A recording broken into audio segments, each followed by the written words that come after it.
beats, it's time to eat.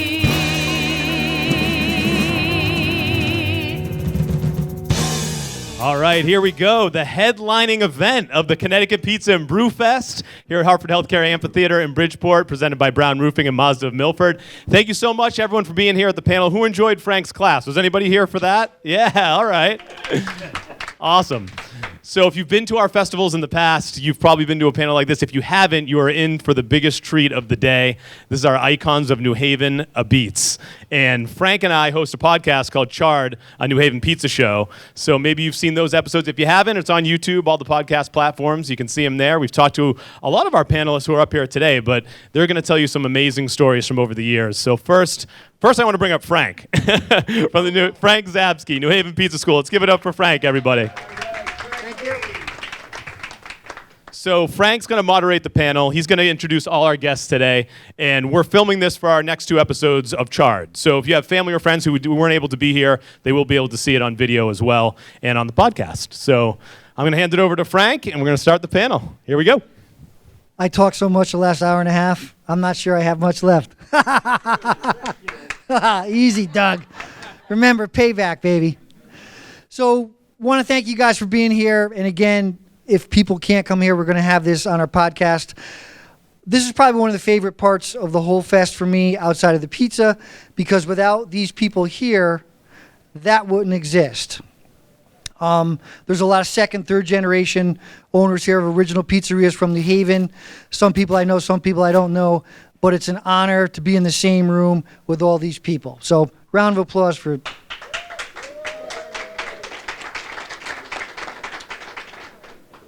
So the premise of this panel is very simple. It's not anything crazy, but we're going to go one by one down the line in no particular order.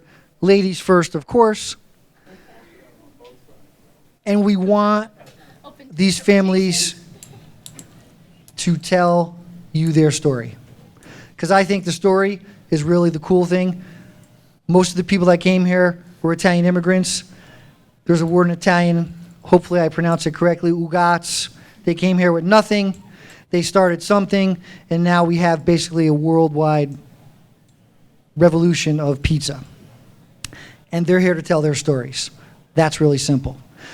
One last thing before I unleash these guys and girls on you is that we only found this out, this is our 3rd year of doing it. The first year we did this, we didn't realize that a lot of these people never met each other. So although they worked in New Haven and surrounding pizzerias, a lot of them didn't really know each other. They kind of knew who they were, but they never knew who they were in person. So that's actually really cool. I'm going to start with the ladies first. We're going to go Jennifer from Pepe's, 3rd generation. Jennifer, real simple. Yes. Tell your story. You want me to tell my story? All right. Well, okay. So my grandparents, Frank and Philomena Pepe, they came over to the United States in the early 1920s. In 1925, my grandpa established Frank Pepe on Worcester Street, where the spot is today. That's where Grandpa first started. And throughout, the years, Grandpa bought the building next door, worked hard, grandparents worked hard. They had 2 young daughters, my Aunt Elizabeth, Betty, and my mom, Serafina. And during the summers, Mommy would tell me that she would go to see my Aunt Philomena, my great Aunt Philomena, who was my cousin Sally's Consiglio's mother. And she used to give my mom olives. This is like cute. And they would always have fresh olives, and Mommy was given little extra olives because my Aunt Philomena had a special liking for my mom, okay? That was just a little story. All right, so, but Grandma and Grandpa worked hard during the summers and all throughout the years, and their 2 young children had to go and stay with relatives during the summer, and that was my grandfather's sister, and then they would go and they would stay with other aunts. Just their aunt, Philomena. Okay, so after that, as the years went on, Grandpa and Nonnie, they, in the 60s, they introduced the clam pie.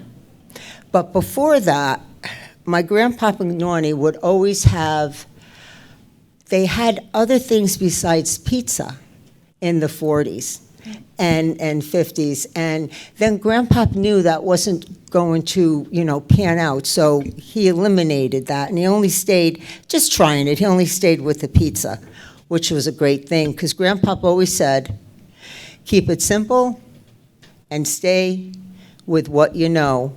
Because when you start messing around, things start falling apart. That's why Grandpapa and Nonny and my mother and my aunt always followed the tradition and the legacy. My mother and my aunt came into Pepe's in 1969 after my grandfather passed away, and my Nonny was ill. And my Aunt Betty and my mom ran the business from 1969 until, I think, 1997, the early in 2000. But during that time, my mom had 4 kids, and it was hard for her. So the 2 older daughters, Bernadette and Genevieve, they were cool. Gary and I, we needed help. So we had to go down. So Mom had us going down the restaurant. And we called it the bakery at the time. My brother Gary started working down there, learning how to prep, watching his grandpa as he was growing up, but really watching his Uncle Ralph Roselli make pies. And then there was Joe Castaldo, who was a great pie man for us at the time, and Louis Sarno, just so many different people, family that worked there. They weren't people. People today are not, workers today are not people, they're family. And we treat them like that. Anyway, to get back, so Mommy and Aunt Betty, 2 women running the restaurant during a time when it was unheard of. And I remembered I wanted to go to Quinnipiac College to take up business management, and my mom told me there's no room for women in business. That's how back then. So you can understand what my aunt and my mom were also up against in the business world, which they were strong women. They carried on their father's legacy. They knew that Pepe's was my grandfather's baby, and that's how they cared for it. Then we got involved. But my brother Gary, he was so dedicated to the restaurant. My brother showed people how to do things, how to make pies, how to stock the coal in the oven. What happens if a light goes out at the oven? My brother, and I know that I'm with a lot of people here, but I am going to say my brother was the best pie man in the world. And I could say that proudly because he was a great guy and he carried on my grandfather's legacy until he passed 3 years ago. Then we were down there. The women also, I just kind of told about my brother. But I worked down there for 32 years. I worked the floor. I serviced people. I loved people. I treated people as they were my family, because that's how I was told. You treat them as they are coming into your house, into your kitchen. No matter what, they're right. And that's how it was. Throughout the years, we have taken up to another level. We are not franchised. We, meaning family, my cousins, Tony, Lisa, and Frank, and my sisters, Genevieve and Bernadette, and myself, are still owners and will always be owners until we die, and then it's passed on. This business means so much to my family, and after our 100th anniversary, to see the reception, the love of people giving to us was just heartwarming, and I was just so grateful and thankful. But I do have to say that Throughout the years of working down the restaurant, I've met really great other restaurant people, like owners of pizza restaurants. And one guy, well, my cousin Ricky, his dad and grandpa, his dad worked for my grandpa, my cousin Sally, and people like to think that there was a riff. Was there a riff? Just for a little bit. Just for a little bit. But I know Mike, and I love you. You know that. Thank you. And Ernie, I met you a couple of times. I'm so sorry. I get nervous. Okay, and Lou. Hi, honey. How you doing? But I just thank everyone for giving your love and support to our restaurant and our family. And one thing, though, my grandpa always said, and I do say this when I'm interviewed, that my grandpa always said that there was enough to go around. And he meant that. He showed people how to bake pies. They're right here. My brother showed people how to make pies. They're out there. So all we want to do is follow the legacy of treating our employees like family, putting out the freshest ingredients that we possibly know, because my grandfather came over from Italy and that's all they had. Quality, farm-grown vegetables and food. So that's just a little bit of the history of my family that I'm so very proud of. And I'm so proud of my mom and my aunt. So proud. And my brother. I get emotional, sorry. So I think that's it, right? Thank you.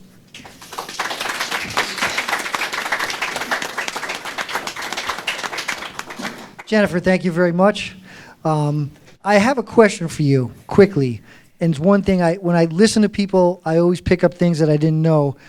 What do you remember the other dishes or things that your grandfather sold outside of pizza? Yeah. I'm curious to know about that. He had the sausage with the peppers, and he also had So like a grinder, or? a chambord, like the vegetables all mixed in.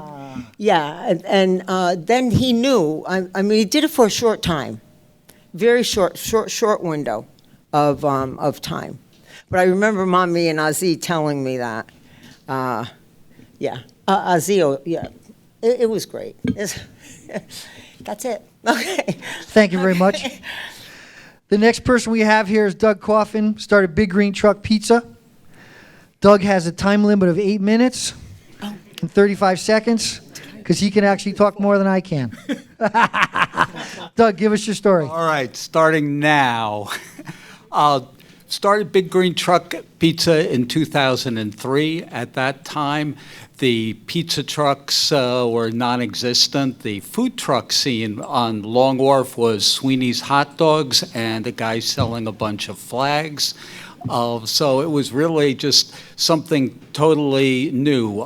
The pizzas had been made in mobile frameworks, mostly on the back of school buses for Italian street festivals. But our contribution was really figuring out that this was a great way to do catering. I had been catering for about 15 years, had not really much interest in pizza. I was mostly interested in baking bread. But I was operating a small catering business out of my house, and my neighbor wanted to do a birthday party for her kid, and she said, I know you like to do breads, but could you do pizzas for me? And you don't really get anywhere in the catering business by saying no, and you don't survive outside of the rules of zoning if you don't keep the neighbors happy. So I went and started doing pizzas for them and discovered that this really was a fabulous way to do a party. And I spent the next 6 months talking to everybody everybody I could about, how can you carry a oven on the back of a truck? What do you need in the way of refrigeration and sinks and all of that, and putting together a plan. And out came the big green truck. I had started with a old pickup truck doing the breads because I was very cheap and had a budget of about $5,000 to spend on something to tow a trailer with. And I saw this really neat old pickup from 1940s, and I realized that I could drive that for a bunch of years and sell it for what I paid for it because it certainly wasn't going to depreciate.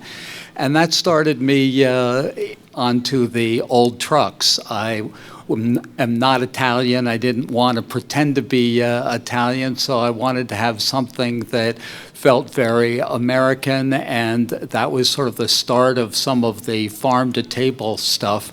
And I had grown up on a farming part of Long Island and had watched all of the farmland get put into housing development. So I had this sort of romantic idea of bringing back some of the farmland via making fresh ingredients into pizza.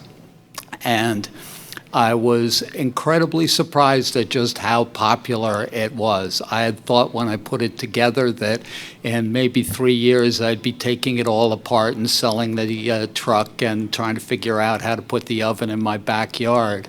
But every Monday I would come back to the answering machine and it would just be packed full of people calling up for dates. And we just tried to keep up with it as best we could and keeping it going. There were so many stories of early parties and early disasters. And I do remember one time in particular when I had come up a long hill and I had heard the engine speed picking up and the truck slowing down, which is not a good thing. And I had spun a bearing, got to the top of the hill just barely, and luckily the party was just on the other side of the hill, so I coasted down into the driveway in a cloud of smoke. I called up the mechanic and said, "Hey, I've got the next party to go to. Can you come give me a tow?" And he said, "Can't get there for a while. Why don't you try driving?" I'm like, "That's not going to work." He goes, "Well, it's not going to work doing what you're doing now, so what have you got to lose?" So I set off, and sure enough, I got a quarter of a mile when there were a couple of loud bangs and more smoke and a pool of oil. And I was sitting there waiting for him. He said he'd be along in about 45 minutes. And this woman pulled up alongside me and asked me, "Do you have a business card?" And I looked at her and I said, "I don't even have a truck that's running. This isn't going, I don't have a business." And she goes, "Yeah, you do. You'll get it fixed and it'll be going." So there was a lot of support and a lot of love of pizza out there, and it's great to have been a part of helping that happen. So. And hearing Jennifer's passion for keeping everything going and keeping a legacy going and training other people. Early on, it was fairly clear that there were going to be a lot of other people making pizza trucks. And I remember one of my pizza guys was saying, "Oh, I'm going to go blow up his truck." And I'm like, "No, you're not. This is America. Everybody can do what they want, and we'll just keep doing our thing and wishing them the best." And that's, I think, why we have so many out there now, and it's been a pleasure to see a lot of them growing. Did I make Thank the you, 8 Doug. minutes? You're on the 30-second watch clock. I actually went out of turn, and I'm going to embarrass myself because I don't know your name from Sally's. Francesca Messina. Oh, you're the one I've been talking to. Yeah. Nice to meet you, Francesca. Nice to meet you. So Doug stepped in front of Francesca, so you're going to go next. All right. Hi, I'm Francesca. I'm from Sally's. Our story started a little before I got into the picture, but I'm going to give you a little bit of my background, and then Rick can go into more of Sally's. But I came to Sally's in about 2019 when I came back from college. I had worked in the service industry my whole life and kind of stumbled my way into the Sally's dining room for an interview. They had me in on a Friday night for my first day. On my second shift, Saturday, I was thrown to the wolves completely by myself on counter, and I never left. It was the thrill of my life. It was the most fun I could have had. After that, I was taken along to open up Stamford as part of the management team, which was an opportunity that I did not see coming. Kind of moved into the manager of training role when we opened up Fairfield, Woburn, general managed in New Haven and both Woburn, Massachusetts for a tiny bit. And now I'm in my operations manager role. So I get to do a lot of festival operations. So the Boston Calling Festival we did this year, a couple others. So just kind of working my way up through the ranks. From New Haven originally, I grew up going to my church choir on Sunday morning and then going out for Apizza with my family. My dad passed away in 2015, so this is kind of the way that I get to honor him and kind of, make those magical moments that my family had around a pizza for years. So just very happy to get the chance to take the legacy of all the people that are sitting to the left of me and spread the same joy that they gave my family and the memories that they gave my family for years. So just very cool to be sitting here with all of you. Of course. Thank you very much. And I'm going to put a nod in that hopefully you guys can vend here next year. So we should talk sooner than later. Absolutely. Because we'd love to have you here, but you guys couldn't make it this year. I'll make it happen. But we'd love to have you guys here. So Ricky, why don't you go next since you're next in line. Hi, my name's Rick Consiglio. My father was Sal. He started, actually my grandmother started Sally's, put my father in it. She bought the business. It was Apizza's Bread Bakery. And my father and my Uncle Tony, who worked for Frank Pepe, my Uncle Tony got into it with Uncle Frank, fired my Uncle Tony. My father walked out he fired my brother. I'm leaving too.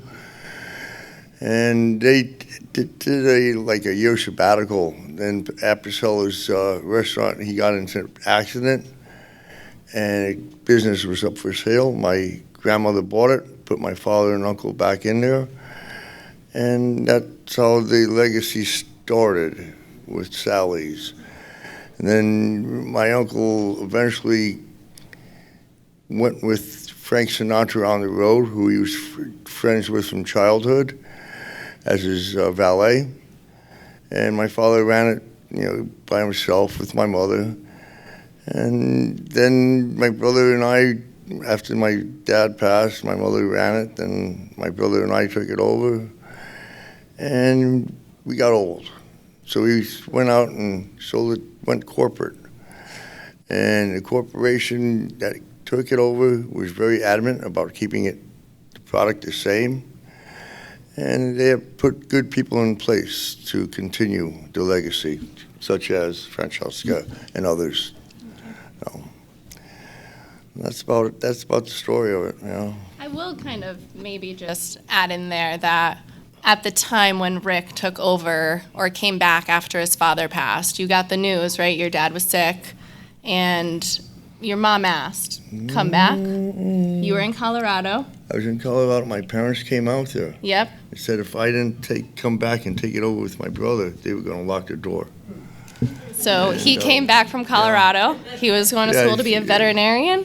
Couldn't see the legacy he built up go right down, be closed up. His brother Bobby was over in Denmark, right? And you both came home to keep it going. It's just a nice little tidbit, I think. New Haven style pizza, come and take a seat. A beats, it's time to eat.